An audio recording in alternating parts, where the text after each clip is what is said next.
សូមជូននេតិជំនឿខ្ញុំចម្ងល់អ្នក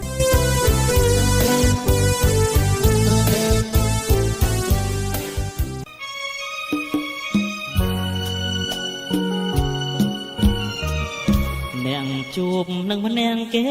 សំពាំងសួរថ្ងៃមួយខ្ញុំគួរសំពាំងប្រាំងខ្ញុំថ្ងៃត្រង់យាងមកថ្ងៃដដំដល់សែននរមថ្ងៃប្រងរោកាយបណ្ដងអាសន្នជីវិតយើងណារស់ក្នុងលោកាប្រលឹងរោកាយជីវិតដូចទឹកដែលហូរទៅឆ្ងាយដោយក្តីសប្បាយបន្លំជីវិតបាទសូមស្វាគមន៍ប្រិយមិត្តជាទីគោរពនិងជាទីមេត្រីរីករាយណាស់ដែលបានវិលមកជួបលោកអ្នកនិងប្រិយមិត្តជាថ្មីម្ដងទៀតនៅក្នុងនីតិជំនឿខ្ញុំចម្ងល់អ្នកបាទនីតិជំនឿខ្ញុំចម្ងល់អ្នកតែងតែចូលមកបម្រើដល់លោកអ្នកនិងប្រិយមិត្តជារៀងរាល់ថ្ងៃសុក្រវេលាម៉ោង4ដល់ម៉ោង5រសៀលបាទដែលផ្សាយចេញពីវិទ្យុគ្រួសារ FM 99.5 MHz បាទហើយនីតិយើងតែងតែលើកយកនៅប្រធានបទប្លែកៗដែលតាក់ទងទៅនឹងសេចក្តីជំនឿដើម្បីមកចែកជូនដល់លោកអ្នកនិងប្រិយមិត្តបាទហើយនៅថ្ងៃនេះផងដែរនីតិជំនឿខ្ញុំចម្ងល់អ្នកក៏បានលើកយកប្រធានបទមួយមកចែកជូនលោកអ្នកនិងប្រិយមិត្តបាទគឺជំនឿនិងការអស្ចារ្យបាទអញ្ចឹងតើជំនឿវាកើតមកពីការអស្ចារ្យឬក៏ការអស្ចារ្យវាកើតមកពីជំនឿបាទដើម្បីឲ្យលោកអ្នកបានយល់កាន់តែច្បាស់ថែមទៀតនោះបាទនៅថ្ងៃនេះនីតិយើងក៏មានលោកស៊ិនសំណាងបាទដែលលោកជាវាគ្មិនដើម្បីនឹងដោះស្រាយរាល់បញ្ហានិងចម្ងល់របស់លោកអ្នកនិងប្រិយមិត្តបាទអញ្ចឹងជាបឋមខ្ញុំបាទក៏សូមជម្រាបសួរដល់លោកស៊ិនសំណាងតែម្ដងសូមជម្រាបសួរលោកបាទជម្រាបសួរដល់លោកម៉ៅយឿនបាទអរគុណណាស់ដែលមានឱកាសជួបលោកសាជាថ្មីម្ដងទៀតហើយថ្ងៃនេះក៏បានមានឱកាសជួបជាមួយនឹងអ៊ំប្រុសស្រីពុកម៉ែបងប្អូនទាំងអស់បាទដែលកំពុងតែស្ដាប់ជាមួយនឹងវិទ្យុគ្រួសារអញ្ចឹងសូមឲ្យព្រះដូចជាព្រះបានប្រទានពរឲ្យគង់នៅជាមួយនឹងលោកអ្នកជាសេចក្តីសុខសាន្តជានិច្ចដែរបាទសូមអរគុណបាទសូមអរគុណដល់លោកស៊ិនសំណាងបាទលោកអ្នកនិងប្រិយមិត្តបាទថាតើប្រធានបទយើងនៅថ្ងៃនេះមានអត្ថន័យយ៉ាងម៉េចនោះបាទអញ្ចឹងសូមលោកស៊ិនសំណាងបាទជម្រាបជូនអំពីគោលបំណងនៅក្នុងប្រធានបទនៅថ្ងៃនេះដែលចង់ចែកជូនដល់លោកអ្នកនិងប្រិយមិត្តបាទសូមអញ្ជើញគោលបំណងដែលខ្ញុំយកប្រធានបទថាជំនឿនិងការអស្ចារ្យដើម្បីញែកឲ្យលោកអ្នកបានជ្រាបច្បាស់អំពីភាពខុសគ្នារវាងជំនឿនិងការអស្ចារ្យ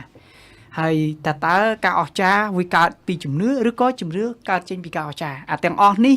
នឹងអាចនឹងជួយលោកអ្នកមានភាពជឿជាក់និងពង្រឹងជំនឿសារជាថ្មីដើម្បីជួយពីព្រោះលោកអ្នកអាចមានចម្ងល់តាក់ទងនឹងបញ្ហានេះអញ្ចឹងថ្ងៃនេះការអស្ចារ្យដែលព្រះជាម្ចាស់សន្យានៅក្នុងយ៉ូហានជំពូក16 ខ 12ថាព្រះវិញ្ញាណនឹងធ្វើការអស្ចារ្យបាទបានសេចក្តីថាក្នុងចំណុចនេះអស់លោកអ្នកនឹងបានយល់ការអស្ចារ្យស្ថិតទៅក្នុងបាទបរិជ្ជសារឬព្រះបន្ទូលរបស់ព្រះជាម្ចាស់ហើយនឹងពន្ធកិច្ចការងារដែលយើងធ្វើកិច្ចការដែលយើងកំពុងធ្វើផងនឹងតាក់ទងជាមួយនឹងបាទបេសកកម្មរបស់ព្រះជាម្ចាស់នៅលើផែនដីការអស្ចារ្យទាំងអស់នេះពុំបានសំដៅទៅលើរឿងការអស្ចារ្យដែលប្រោះមនុស្សខ្វះឲ្យបានជាបាទតែខ្ញុំនឹងនិយាយឲ្យយល់បរិបទឬដើមរឿងរ៉ាវទាំងឡាយដែលកើតឡើងអញ្ចឹងឲ្យយល់ថាថ្ងៃនេះលទ្ធភាពដែលព្រះជាម្ចាស់អាចនឹងផ្ដល់ឲ្យគឺជាព្រះបន្ទូលនៃក្តីសន្យាតាក់ទិនជាមួយនឹងអំណាចព្រះវិញ្ញាណបរិសុទ្ធដែលខ្ញុំបាននិយាយពីសប្តាហ៍មុនរួចទៅហើយបាទនិយាយអំពីសេចក្តីសន្យាកិច្ចការដែលធំដែលព្រះយេស៊ូវធ្វើហើយតែធំនោះមានន័យយ៉ាងម៉េចឲ្យលោកអ្នកបានជ្រាបច្បាស់តាក់ទងទៅនឹងជំនឿបាទជំនឿទេដែលនាំឲ្យការអស្ចារ្យមិនមែនការអស្ចារ្យនោះនេះជារឿងដែលខ្ញុំចង់បញ្ជាក់ឲ្យលោកអ្នកបានយល់បាទរវាងជំនឿនិងការអស្ចារ្យហ្នឹងបាទអរគុណសូមអរគុណដល់លោកស៊ិនសំណាងបាទលោកអ្នកនិងប្រិយមិត្តបាទប្រធានបទនៅថ្ងៃនេះជំនឿនិងការអស្ចារ្យអញ្ចឹងដើម្បីឲ្យលោកអ្នកនិងប្រិយមិត្តដឹងថាតើការអស្ចារ្យនាំឲ្យកើតមានសេចក្តីជំនឿឬក៏សេចក្តីជំនឿដែលនាំឲ្យមានការកើតនៅការអស្ចារ្យឬក៏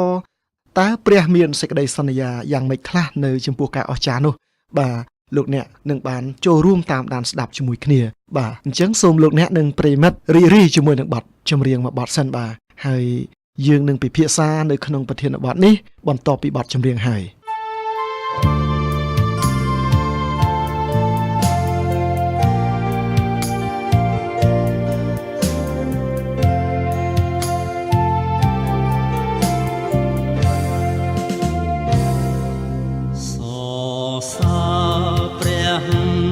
ព្រះអង្គសងគ្រូ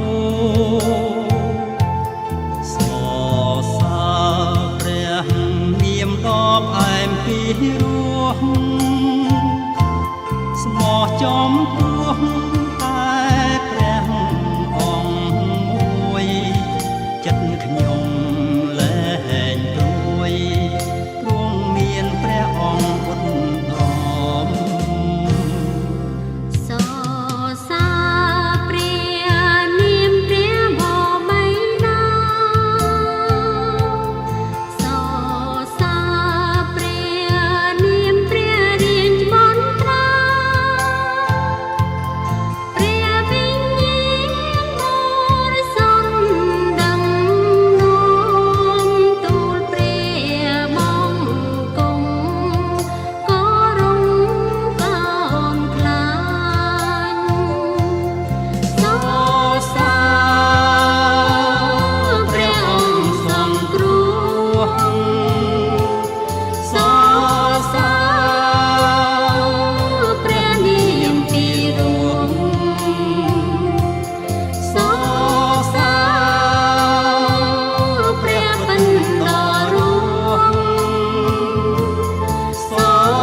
រាជបុត្រា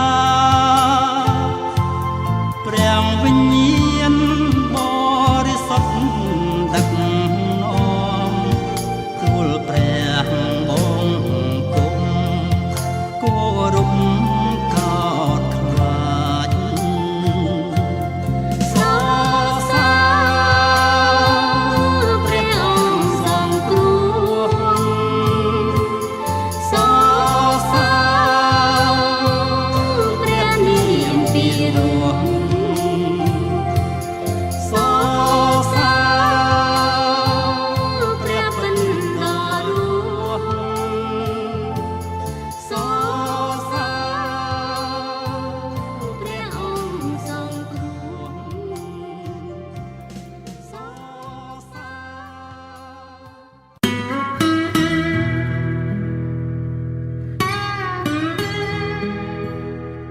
មិនថាខ្ញុំមានអារម្មណ៍យ៉ាងណាទោះជាពេលលំបាកឯការងាកំសត់គ្រួសារ FM 99.5 នៅជាមួយខ្ញុំជានិច្ចដើម្បីផ្ដល់ការកម្សាន្តនិងលើកទឹកចិត្ត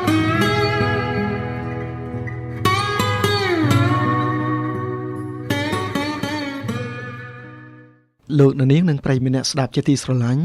លោកអ្នកកំពុងតែតាមដានស្ដាប់នៅក្នុងនីតិជំនឿខ្ញុំចម្ងល់អ្នកបាទដែលផ្សាយចេញពីគ្រួសារ FM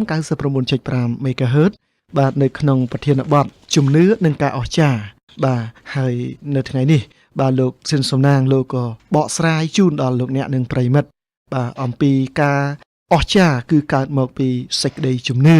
លើសេចក្តីសន្យានិងព្រះបន្ទូលរបស់ព្រះយេស៊ូវគ្រីស្ទដែរបាទបើសិនជាលោកអ្នកនិងប្រិយមិត្តចង់ចូលរួមពិភាក្សាឬក៏មានជាសំណួរសូមទូរស័ព្ទមកកាន់នីតិយើងដែលមានលេខទូរស័ព្ទមួយប្រព័ន្ធបាទគឺ012 999និង018បាទនីតិយើងនឹងស្វាគមន៍លោកអ្នកដោយក្តីសោមនស្សរីករាយ បាទអរគុណណាស់លោកសិនសំណាងដែលលោកបានជម្រាបយ៉ាងច្បាស់ថាពិតជាមានការសន្យារបស់ព្រះជាម្ចាស់ចំពោះការអស្ចារ្យអញ្ចឹងពេលដែលខ្ញុំអាននៅក្នុងព្រះគម្ពីរយ៉ូហានជំពូក16ខ12ថាមនុស្សនឹងពិតជាមានការអស្ចារ្យលើសជាងព្រះទៅទៀតបាទតើវាមានន័យយ៉ាងម៉េចដែរចំពោះខគម្ពីរនេះបាទតាមពិតបើយើងមើលនៅក្នុងព្រះគម្ពីរទាំងមូលជាពិសេសព្រះគម្ពីរយ៉ូហានដែលមុនដែលព្រះជាម្ចាស់ត្រូវបានគេយកទៅឆ្កាងបាទព្រះអង្គបានសន្យាច្រើនតាក់ទងទៅនឹងរឿងព្រះវិញ្ញាណដែលខ្ញុំបាននិយាយនៅក្នុងអាទិត្យមុនហើយអាទិត្យនេះខ្ញុំបានបញ្ជាក់ថាជំនឿទេដែលនាំឲ្យមានការអស្ចារ្យអញ្ចឹងនៅពេលដែលសិស្សបានឆ្លងកាត់ជាមួយនឹងដំណើរជីវិត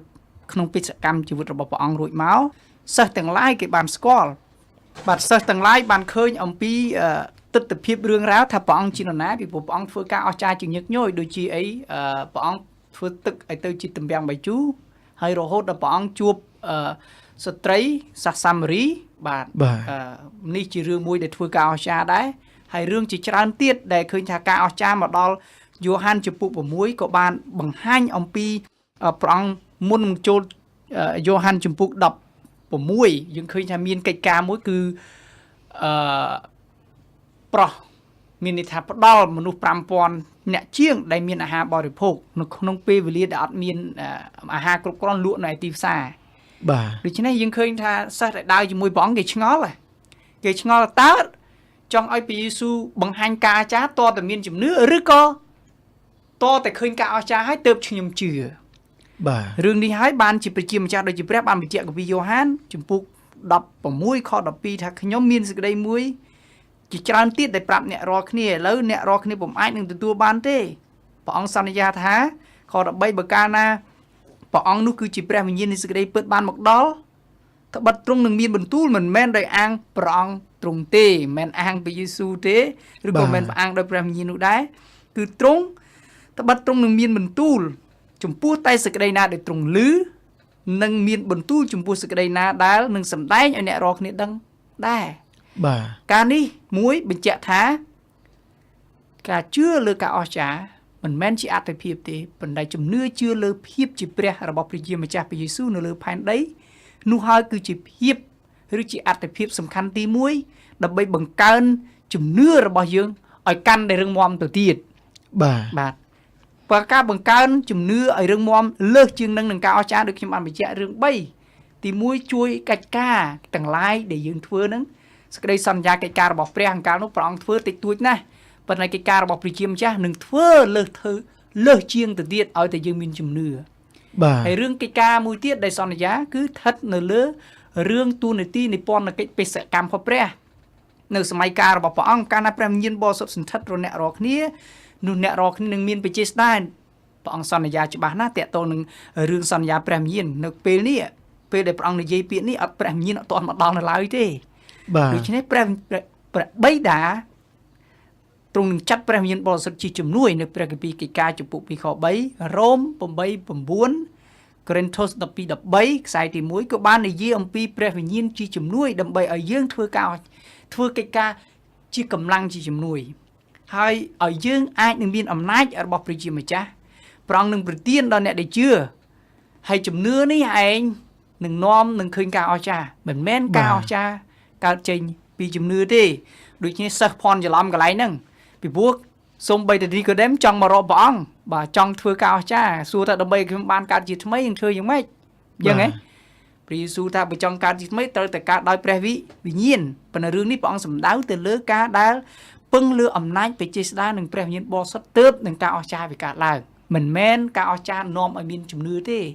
អូថាយើងទៅវិហារជួនកាយយើងគិតថាបើគេប្រោះជំនឿឲ្យខ្ញុំបានជាចាំខ្ញុំជឿយេស៊ូវអាហ្នឹងមិនបានអញ្ចឹង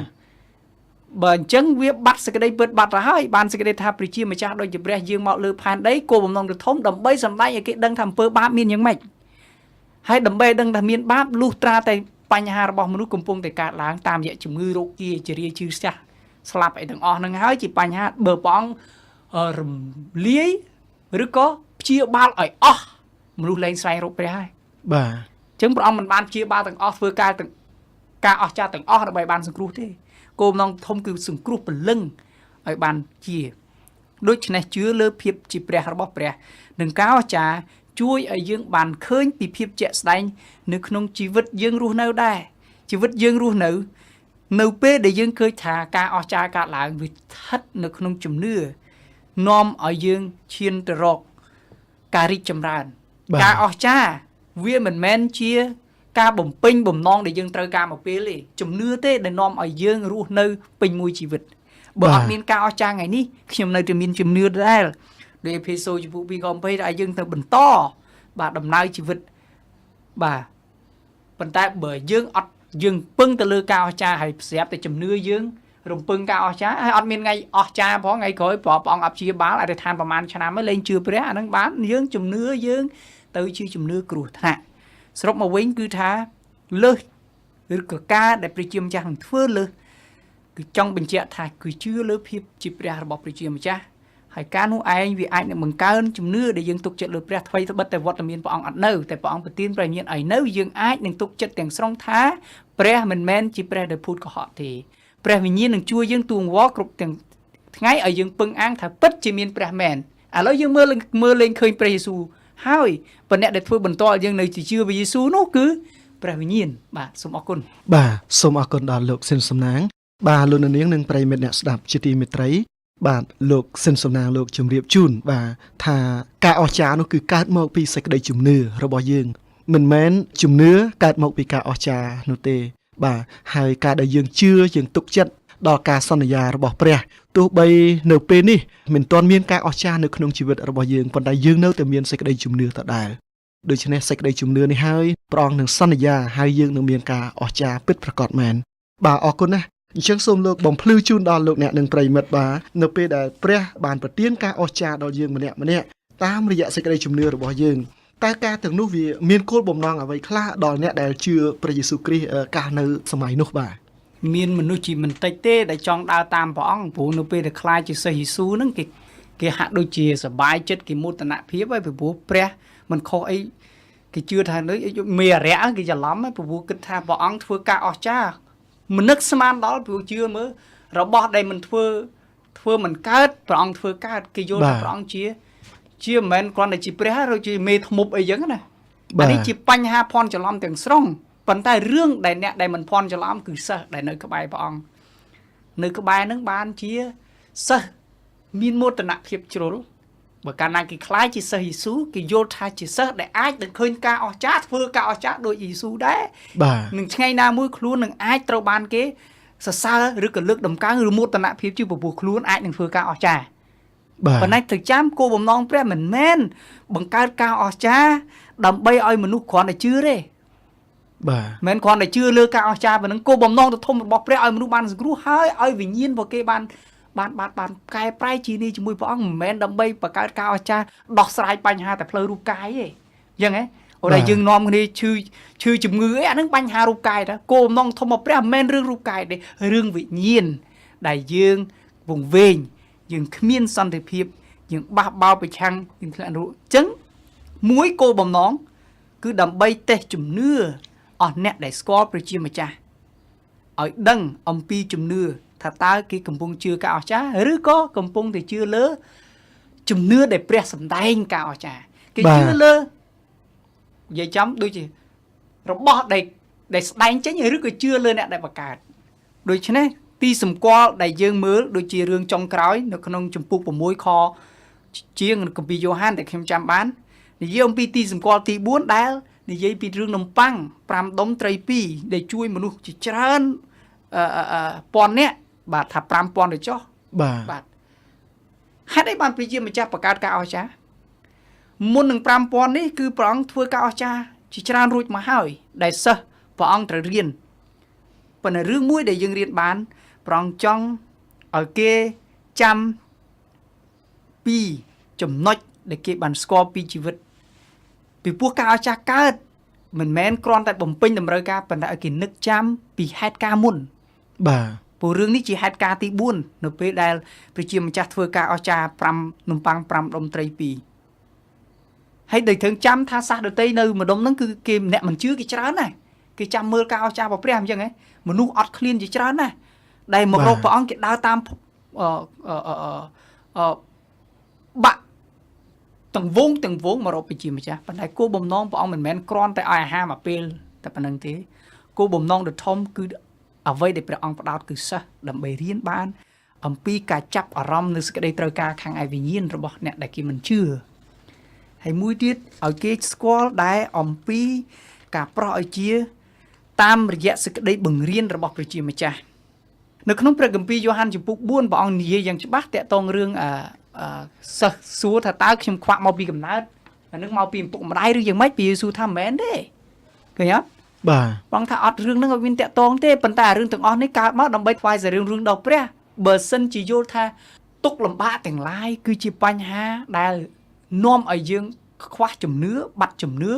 និយាយថាកម្មទៅចុះអញ្ចឹងយើងលែងជឿព្រះពីព្រោះទុកលំបាកវាជាសញ្ញានៃកម្មសញ្ញានៃទុក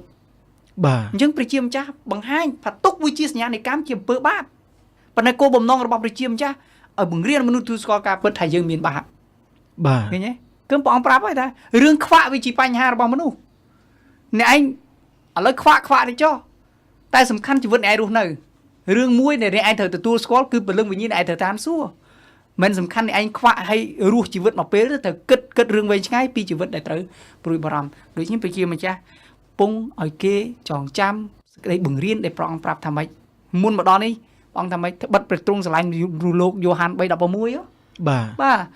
ចាំពីសេចក្តីបង្រៀនព្រះអង្គស្រឡាញ់មនុស្សលោកព្រះអង្គអត់ណាមនីទេតាមរយៈអំពើបាបតែរឿងដែលសំខាន់មនុស្សចង់បានការអស្ចារ្យជាជាងសេចក្តីបង្រៀននិងសេចក្តីពិតដែលព្រះជាម្ចាស់បានបង្រៀនរួចមកហើយដូចនេះបើការអស្ចារ្យទាំងនោះ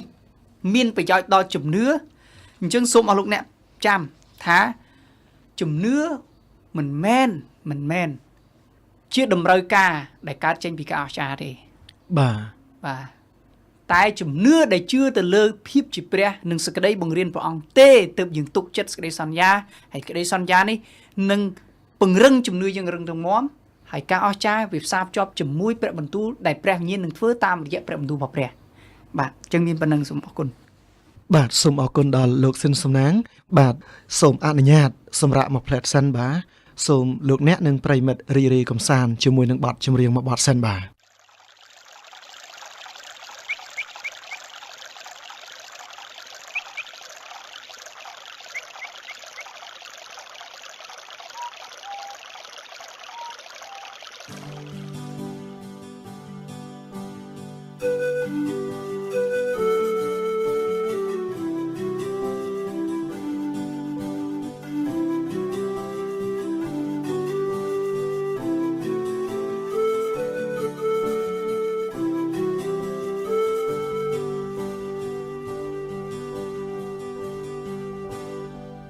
នឹងរៀបចំផ្លូវនៅទីណាដែលពុំមានផ្លូវតាមព្រះハរតីจึงមើលមិនឃើញទ្រង់នឹងរៀបចំផ្លូវឲ្យខ្ញុំទ្រង់នឹងដឹកនាំខ្ញុំដែលគេកិនណាស់និតនឹងទ្រង់ដោយក្តីស្រឡាញ់កំឡាំងរាល់ថ្ងៃទ្រង់នឹងរៀបចំផ្លូវទ្រង់នឹងរៀបចំផ្លូវព្រះនឹងរៀបចំផ្លូវនៅទីណាដែលពុំមានផ្លូវតាមព្រះハរតីយើងមើលមិនឃើញទ្រង់នឹងរៀបចំផ្លូវឲ្យខ្ញុំទ្រង់នឹងដឹកនាំខ្ញុំដែលគេកិនណែបនិតនឹងទ្រង់ដោយក្តីស្រឡាញ់កំឡាំងរាល់ថ្ងៃទ្រង់នឹងរៀបចំផ្លូវទ្រង់នឹងរៀបចំផ្លូវពេលតាមផ្លូវក្នុងទីរហោស្ថានទ្រង់នឹងដឹកនាំខ្ញុំឆ្លងកាត់សមុទ្រនឹងទីហួតហើយមេឃផែនដីកូនឡងបាត់ទៅតែបន្ទូលទ្រង់នៅសិនស្ទេទ្រង់នឹងធ្វើការថ្មីនៅថ្ងៃនេះព្រះនឹងរៀបចំផ្លូវនៅទីណាដែលពុំមានផ្លូវតាមព្រះハរតីយើងមើលមិនឃើញទ្រង់នឹងរៀបចំផ្លូវឲ្យខ្ញុំទ្រង់នឹងដឹកនាំខ្ញុំ ในที่กันเน็บนัดหนึ่งตรงได้กระเดยสระลังกำลังรถไงตรงหนึ่งเรียมจอมเพลอตรงหนึ่งเรียมจอมเพลอในตามเพลงขนมตีเท้าสถานตรงหนึ่งดักนมขยมฉลองการสมนหนึ่งตีหุ่นหายได้เล่งภายในก้อนลองบัตเตอร์แต่บรรทุตรงในสถานสเตย์ตรงหนึ่งเธอกาทำไมเนื้อถึงไงนี้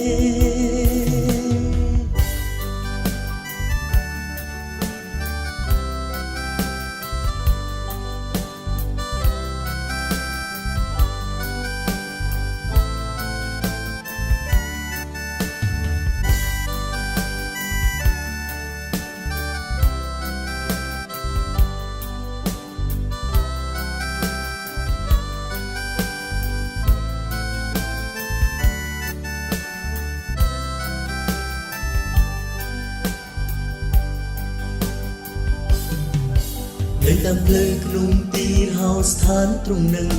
ดักนมขยมฉลองการสมนหนึ่งตีหุ่นหายได้เม่งภายในก้อนลองบัตเตอร์แต่บรรทุตรงในสถานสเตย์ตรงหนึ่งเธอกาทำไมเนื้อถึงไงนี้เรียมจอมเพลอในที่นาได้ผมเนียนเพลอตามเปรียหาเตยยังเมื่อมันเคยตรงหนึ่งเรียมจอมเพลอขยมตรงหนึ่งดักน้อมขยมในที่กันแนบนั้นเดินตรงได้กระเดยสระลังกำลังรถไงตรงหนึ่งเรียมจอมเพลอตรงหนึ่งเรียมจอมเพลอได้กระเดยสระลังกำลังรถไงตรงหนึ่งเรียมจอมเพลอตรงหนึ่งเรียมจอมเพลอលោកនាងនឹងប្រិយមិត្តអ្នកស្ដាប់ជាទីស្រឡាញ់លោកអ្នកកំពុងតែតាមដានស្ដាប់នៅក្នុងនីតិជំនឿខ្ញុំចម្ងល់អ្នកបាទដែលផ្សាយចេញពីគ្រួសារ FM 99.5 MHz បាទនៅក្នុងប្រធានបទជំនឿនិងការអស្ចារ្យបាទហើយនៅថ្ងៃនេះបាទលោកស៊ិនសំណាងលោកក៏បកស្រាយជូនដល់លោកអ្នកនិងប្រិយមិត្តបាទអំពីការអស្ចារ្យគឺកើតមកពីសេចក្តីជំនឿលើសេចក្តីសន្យានិងព្រះបន្ទូលរបស់ព្រះយេស៊ូវគ្រីស្ទដែរបាទបើសិនជាលោកអ្នកនិងប្រិយមិត្តចង់ចូលរួមពិភាក្សាឬក៏មានជាសំណួរឬក៏ជាចម្ងល់បាទសូមទូរស័ព្ទមកកាន់នីតិយើងដែលមានលេខទូរស័ព្ទមួយប្រព័ន្ធបាទគឺ012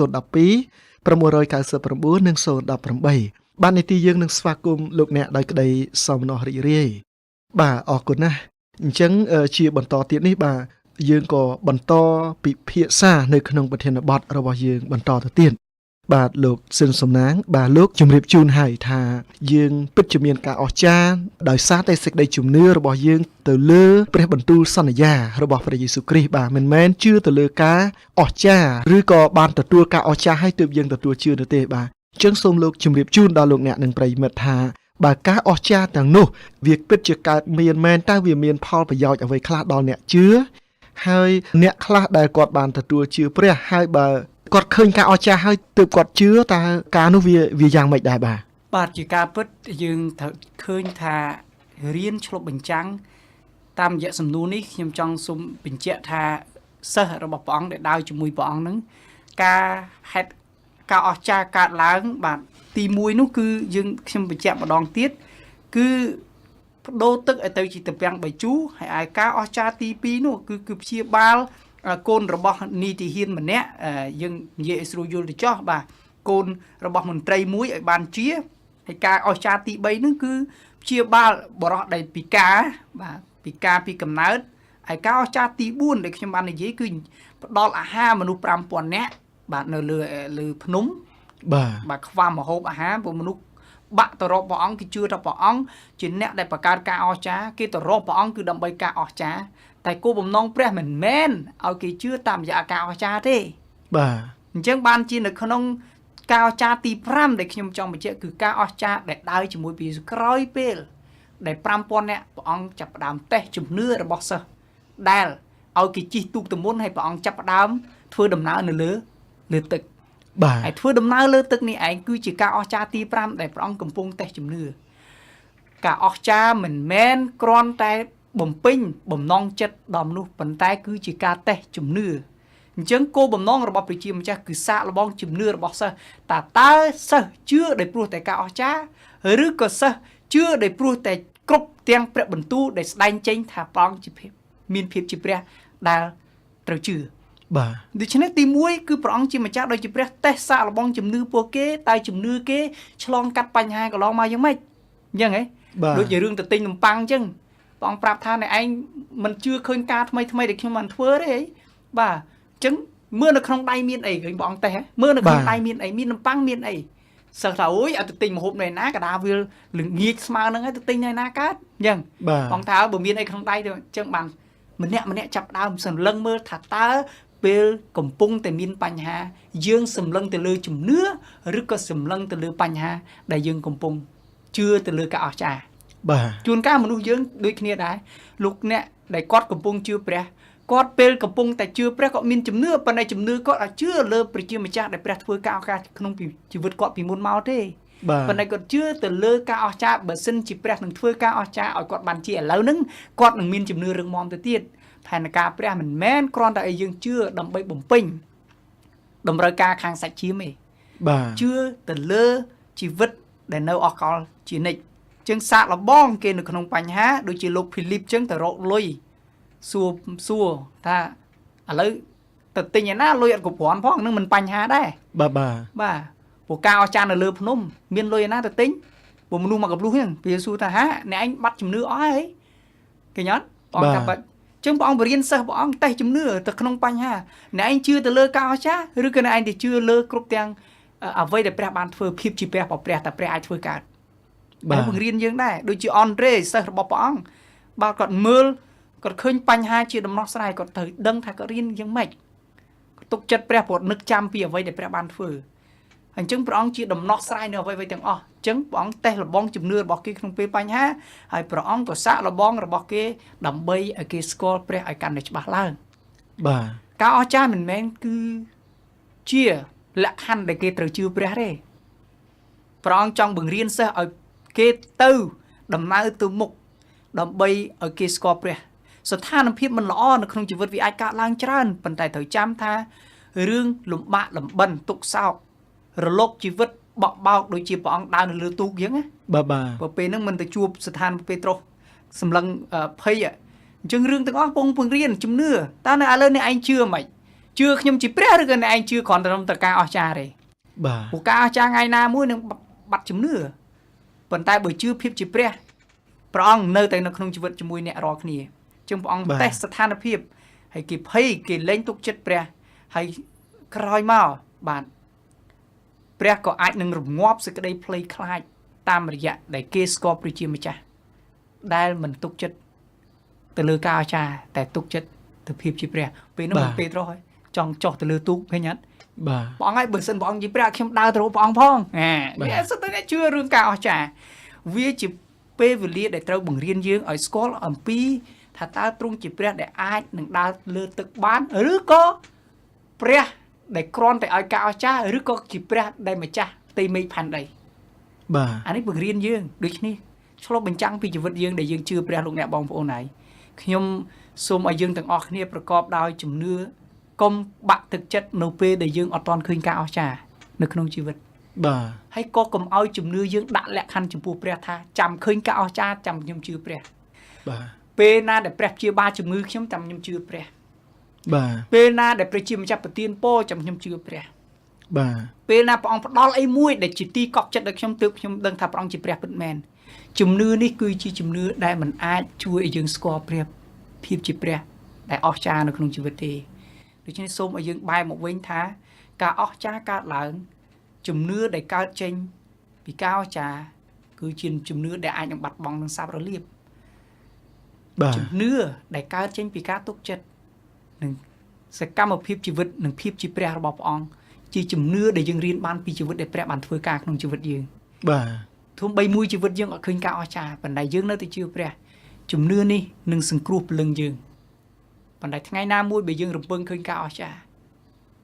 យើងនឹងខកចិត្តប៉ុន្តែជំនឿក្នុងព្រះយើងនឹងឃើញការអស្ចារ្យឲ្យតែយើងជឿព្រះជាជាងជឿការអស្ចារ្យនោះព្រះជាម្ចាស់នឹងនៅធ្វើការនៅក្នុងជីវិតអស់លោកអ្នកបងប្អូនបាទសូមអរគុណ បាទសូមអរគុណដល់លោកសិនសំណាងបាទលោកអ្នកនឹងប្រិមិត្តបាទពិតមែនហើយបើសិនជាយើងមានជំនឿដោយសារតែឃើញការអស្ចារ្យនោះគឺវាមិនថិតថេរហើយថ្ងៃណាមួយនឹងបាត់បង់សេចក្តីជំនឿប៉ុន្តែបើយើងមានសេចក្តីជំនឿនៅក្នុងការសន្យាព្រះបន្ទូលរបស់ព្រះអង្គយើងនឹងបានជួបការអស្ចារ្យដែលព្រះអង្គបានសន្យាដល់យើងដែរអរគុណណាស់ដល់លោកសិនសំណាងបាទលោកអ្នកនឹងប្រិមិត្តសូមរីករាយកំសាន្តជាមួយនឹងបទចម្រៀងមួយបទទៀតបាទហើយបន្ទាប់ពីបទចម្រៀងយើងនឹងបន្តការពិភាក្សាជាមួយគ្នាទៀតបាទ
Oh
កបើខ្ញុំទៀសចាញ់វងវែងសមរកឲ្យខ្ញុំបានជ្រកក្នុងក្រាលព្រះអង្គអម្ចាស់គង់វាលខ្វៀលប្រលឹងខ្ញុំសមក្រាបង្គំព្រះទូលឲ្យអង្គប្រលឹងកូនលើកនំកាលស័ព្ទធំគឺខ្សាត់អត់ដំនាមព្រះយេស៊ូ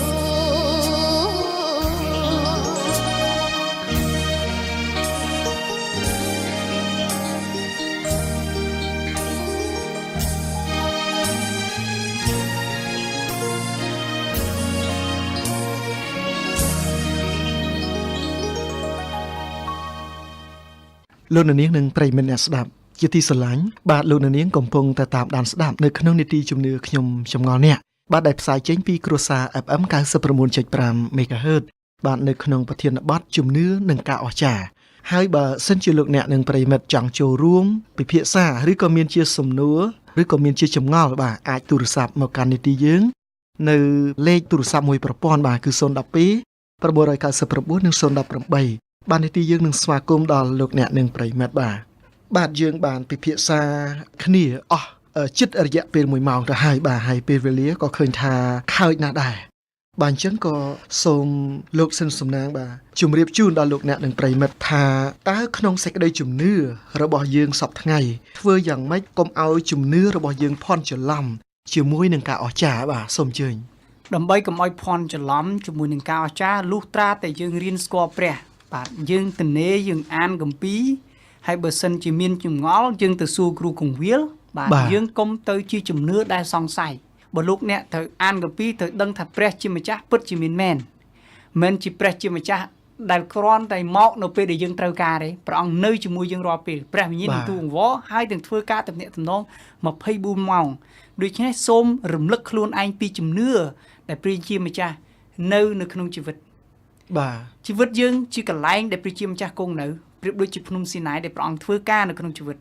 ព្រះអង្គចង់រំលឹកជីវប្រវត្តិទាំងឡាយដែលយើងបានឆ្លើយកាត់ជាមួយព្រះអង្គតាំងពីមិនទាន់ជឿពេលជឿក្រោយជឿតែយើងជឿព្រះយ៉ាងម៉េចហើយនឹកចាំពីអតីតកាលរបស់យើងហើយយើងដឹងគុណរបស់ព្រះអង្គយើងធ្វើការនៅក្នុងជីវិតហើយធ្វើឲ្យគ្រប់រឿងរ៉ាវទាំងឡាយផ្សារភ្ជាប់ជាមួយប្រពោដែលព្រះបានធ្វើជួនកាលយើងភ្លេចដែរមកដល់ឥឡូវយើងភ្លេចប្រពោដែលព្រះបានធ្វើពីម្សិលមិញម្សិលមួយថ្ងៃឬខានស្អែកឬក៏ឆ្នាំមុនគ្រប់ទាំងរឿងរ៉ាវដែលយើងឆ្លងកាត់ឲ្យយើងរៀនរំលឹកពីការដែលព្រះធ្វើការនៅក្នុងជីវិតបាទពីព្រោះការអស្ចារ្យវាកើតឡើងនៅពេលដែលយើងមានជំនឿណាបាទយើងមានជំនឿពេលជំនឿយើងមានទើបឃើញការអស្ចារ្យវាកើតប៉ុន្តែត្រូវចាំថាការអស្ចារ្យដែលកើតចេញពីជំនឿ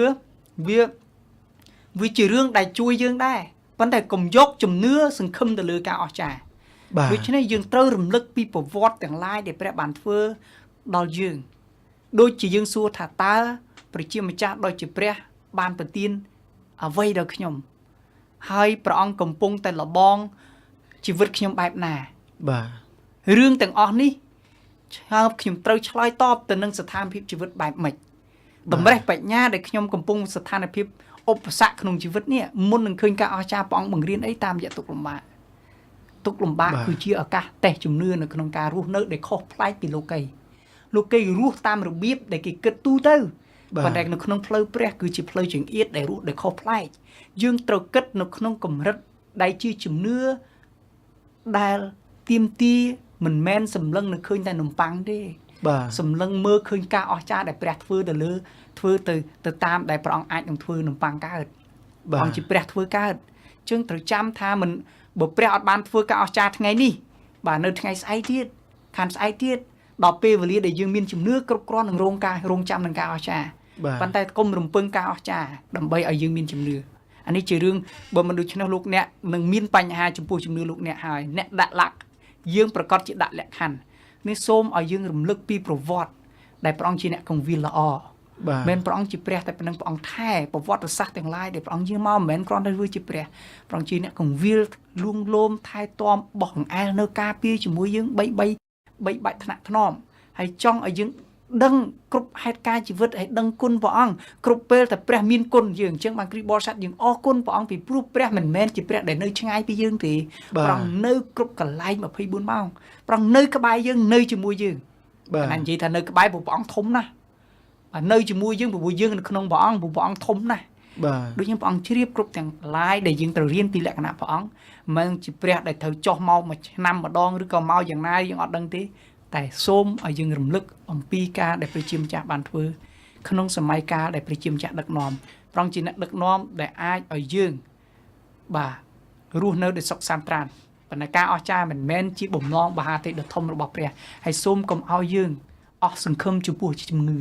បាទអរគុណលោកបាទតែលោកអ្នកនិងប្រិមិត្តយើងដែលលោកជាគ្រីស្ទបរិស័ទបាទមតិខ្លះលោកនិយាយថាយើងមិនជឿទៅលើការអស្ចារ្យប៉ុន្តែពេលខ្លះគាត់និយាយថាយើងត្រូវជឿទៅលើប្រវត្តិសាស្ត្រនិងបទពិសោធន៍នៅក្នុងជីវិតបាទតែអានឹងវាត្រឹមត្រូវដែរទេបាទការអស្ចារ្យជាមួយនឹងបទពិសោធន៍ខុសគ្នាបទពិសោធន៍គឺជាដំណើរជីវិតភ្លក់ឬសាកទុក្ខលំបាកសប្បាយត្រេកអរជាមួយគ្នាបាទតែការអស្ចារ្យវាមិនមែនទេការអស្ចារ្យគ្រាន់តែការសម្លឹងមើលនៅអ្វីដែលជាតម្រូវចិត្តដែលខ្លួនចង់បានយើងសុខចិត្តបដិសេធនៅការពិតចោលឧទាហរណ៍មនុស្សយើងជឿព្រះហេតុអីយើងទុក្ខលំបាកទៀតបាទយើងជឿព្រះហេតុអីយើងនៅក្រទៀតអានេះជារឿងដែលវាអត់ត្រឹមត្រូវជឿព្រះក៏ត្រូវទទួលស្គាល់ការពិតថាយើងនៅលើផែនដីយើងត្រូវទទួលស្គាល់ការពិតថាអំពើបាបវាមានឥទ្ធិពលបាទព្រះយើងមកដើម្បីដោះយើងឲ្យរួចពីវិញ្ញាណមិនមែនរឿងត្រឹមតែសាច់ឈាមទេសាច់ឈាមគឺជាការដោះស្រាយជីវិតដែលរស់នៅក្នុងសេចក្តីសន្យាព្រះដែលយើងនិយាយរៀនអំពីក្រឹតវិន័យឬក៏ច្បាប់ដែលប្រងឲ្យអញ្ចឹងបាទខ្ញុំចង់បញ្ជាក់កន្លែងហ្នឹងកុំយកបទពិសោធន៍បាទគ្រាន់តែជាតម្រូវការហើយក៏កុំយកការអស្ចារ្យគ្រាន់តែជាការសម្លឹងមើលប្រពររបស់ព្រះដែរបាទសូមយកជំនឿផ្សារភ្ជាប់ជាមួយលក្ខណៈសម្បត្តិបុគ្គលរបស់ព្រះដែលព្រះអង្គបានធ្វើការនៅក្នុងជីវិតតាមរយៈបទពិសោធន៍នេះនោះគឺជារឿងសំខាន់បាទសូមអរគុណបាទសូមអរគុណណាស់លោកស៊ិនសំណាងបាទដោយសារពេលវេលាយើងក៏ជិតដល់ទីបញ្ចប់អញ្ចឹងជាចុងក្រោយនេះបាទសូមលោកផ្ដល់ជាអនុសាសន៍បាទឬក៏មានជាមតិយ៉ាងណាខ្លះជូនដល់លោកអ្នកនិងប្រិមិត្តយើងអ្វីដែលលោកមិនទាន់បានសាកសួរហើយអ្វីដែលខ្ញុំមិនទាន់បានសាកសួរលោកបាទសូមលោកផ្ដល់ជាអនុសាសន៍ចុងក្រោយបាទសូមអញ្ជើញបាទជាទីបញ្ចប់ខ្ញុំសូមលើកទឹកចិត្តដល់អស់លោកអ្នកបងប្អូនជាពិសេសគ្រីស្ទបរិស័ទឲ្យលោកបាននៅតែបន្តជំនឿនៅក្នុងលក្ខណៈសម្បត្តិនៃព្រះបិតាព្រះជាបុត្រានិងព្រះវិញ្ញាណបរិសុទ្ធព្រោះព្រះអង្គទាំង3ព្រះអង្គមានតួនាទីយ៉ាងសំខាន់ណាស់ហើយយើងក៏មិនត្រូវគិតថាថ្ងៃនេះខ្ញុំជឿយេស៊ូថ្ងៃស្អែកខ្ញុំជឿព្រះវិញ្ញាណបរិសុទ្ធថ្ងៃស្អែកខ្ញុំជឿព្រះបិតាអត់ត្រូវទេប៉ុន្តែអ្វីទាំងអស់យើងអធិដ្ឋានដោយក្នុងព្រះនាមព្រះយេស៊ូគ្រីស្ទបាទព្រះអង្គតែមួយតែរឿងដែលសំខាន់សូមតែដឹងថាព្រះជាម្ចាស់ប្រទានឲ្យយើងរាល់គ្នាមានព្រះបិតាមានព្រះវិញ្ញាណហើយព្រះអង្គប្រទានព្រះវិញ្ញាណដែលនៅឈ្មោះព្រះយេស៊ូដើម្បីឲ្យយើងរាល់គ្នាសូមអ្វីក៏ដោយដែលនៅឈ្មោះយេស៊ូនោះព្រះជាម្ចាស់នឹងប្រទានឲ្យអញ្ចឹងសូមឲ្យការអស្ចារ្យកើតឡើងបានដរាបណាយើងជឿថាព្រះវិញ្ញាណមានមែនព្រះរាជបុត្រាមានមែនហើយព្រះបិតាមានមែនជំនឿទាំង3ព្រះអង្គនឹងផ្សំគ្នាដើម្បីថ្វាយសិរីល្អហើយព្រះអង្គទាំង3មិនអាចមានអង្គណាមួយធ្វើខុសឬផ្ទុយពីគោលបំណងរវាងគ្នានឹងគ្នាទេអញ្ចឹងសូមឲ្យយើងជឿទៅលើលក្ខណៈសម្បត្តិទាំង3របស់ព្រះអង្គថាព្រះអង្គស្មោះត្រង់ចំពោះអស់អ្នកណាដែលជឿមិនមែនគ្រាន់តែជឿដើម្បីការអស្ចារ្យហើយសម្រាប់តែប្រយោជន៍បុគ្គលឡើយបាទសូមឲ្យជំនឿបានសង្គ្រោះជីវិតជាងការអស្ចារ្យសង្គ្រោះជីវិតលោកអ្នកបងប្អូនបាទលោកនាងនិងប្រិយមិត្តអ្នកស្ដាប់ជាទីគោរពនិងជាទីរាប់អានបាទនេតិជំនឿខ្ញុំចម្ងល់អ្នកក៏បានមកដល់ទីបញ្ចប់ហើយដែរខ្ញុំបាទម៉ៅយឿនខ្ញុំបាទស៊ិនសំណាងបាទក៏សូមថ្លែងអំណរគុណយ៉ាងជ្រាលជ្រៅដល់លោកអ្នកនិងប្រិយមិត្តដែលបានចំណាយពេលវេលាដ៏មានតម្លៃតាមដានស្ដាប់កម្មវិធីរបស់យើងតាំងពីដំបូងរហូតមកដល់ចុងបញ្ចប់បាទសូមព្រះជាម្ចាស់គង់នៅជាមួយនិងប្រទានពរដល់លោកអ្នកប្រកបទៅដោយសេចក្តីសុខសាន្តសេចក្តីអំណរសេចក្តីស្រឡាញ់ដែលមកពីព្រះជាម្ចាស់គ្រប់ពេលទិវារាត្រីសូមអរគុណសូមគោរពលាសង្ឃឹមថានឹងជួបលោកអ្នកនិងប្រិយមិត្តនៅសប្តាហ៍ក្រោយទៀតតាមពេលនិងម៉ោងដដែល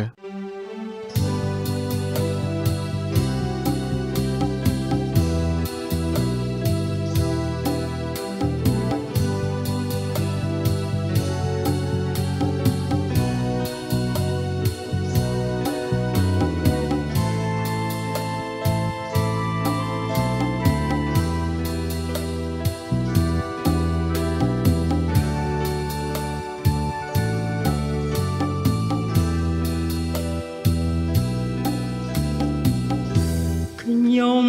ស្រក់ទឹកភ្នែកអត់ឈប់ឈរទាំងយប់ទាំងថ្ងៃត្រូវលបួងច្រើនក្រៃចំណងវេទនានៅរងចាំខ្ញុំ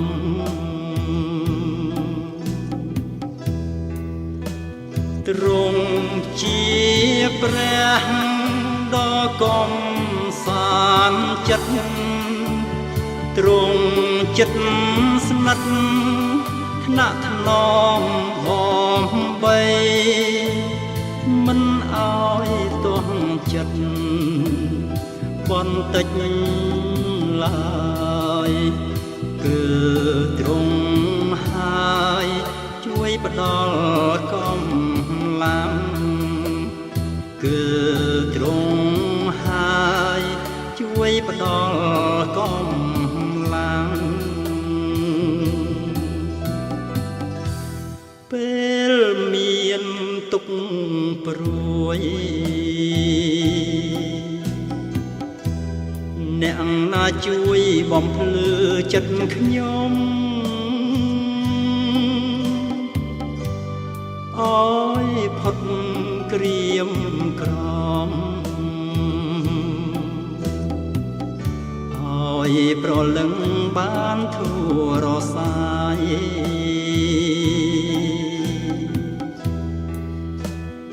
មានតែព្រះ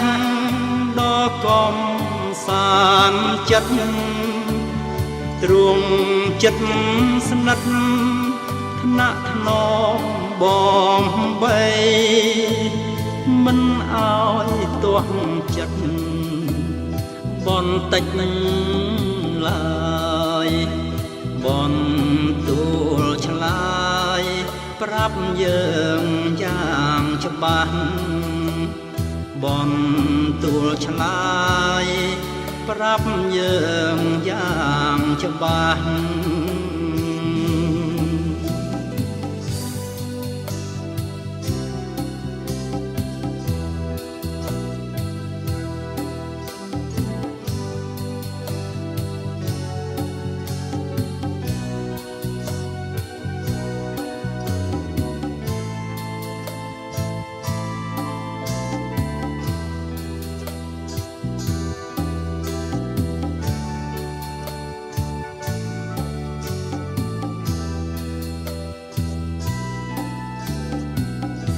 ខ្ញុំស្រក់ទឹកភ្នែកអត់ឈប់ឈរទាំងយប់ទាំងថ្ងៃត្រូវលបួងច្រើនក្រៃចំណងវេទនានៅរងចាំខ្ញុំ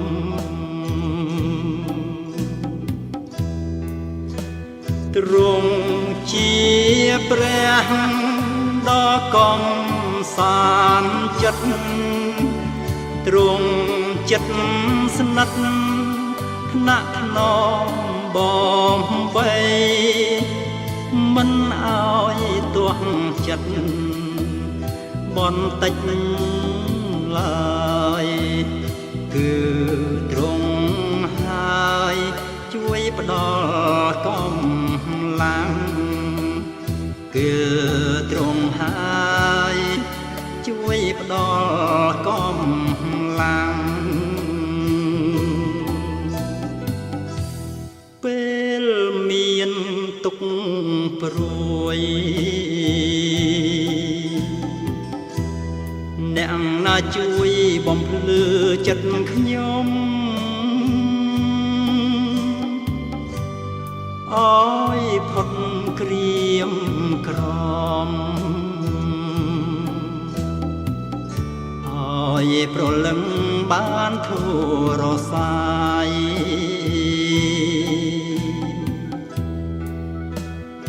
មានតែព្រះដ៏កំសាន្តចិត្ត ទ្រង់ចិត្តស្និទ្ធថ្នាក់ថ្នមបំបីមិនឲ្យទាស់ចិត្តបន្តិចឡើយបនទួលឆ្លើយប្រាប់យើងយ៉ាងច្បាស់បនទួលឆ្លើយប្រាប់យើងយ៉ាងច្បាស់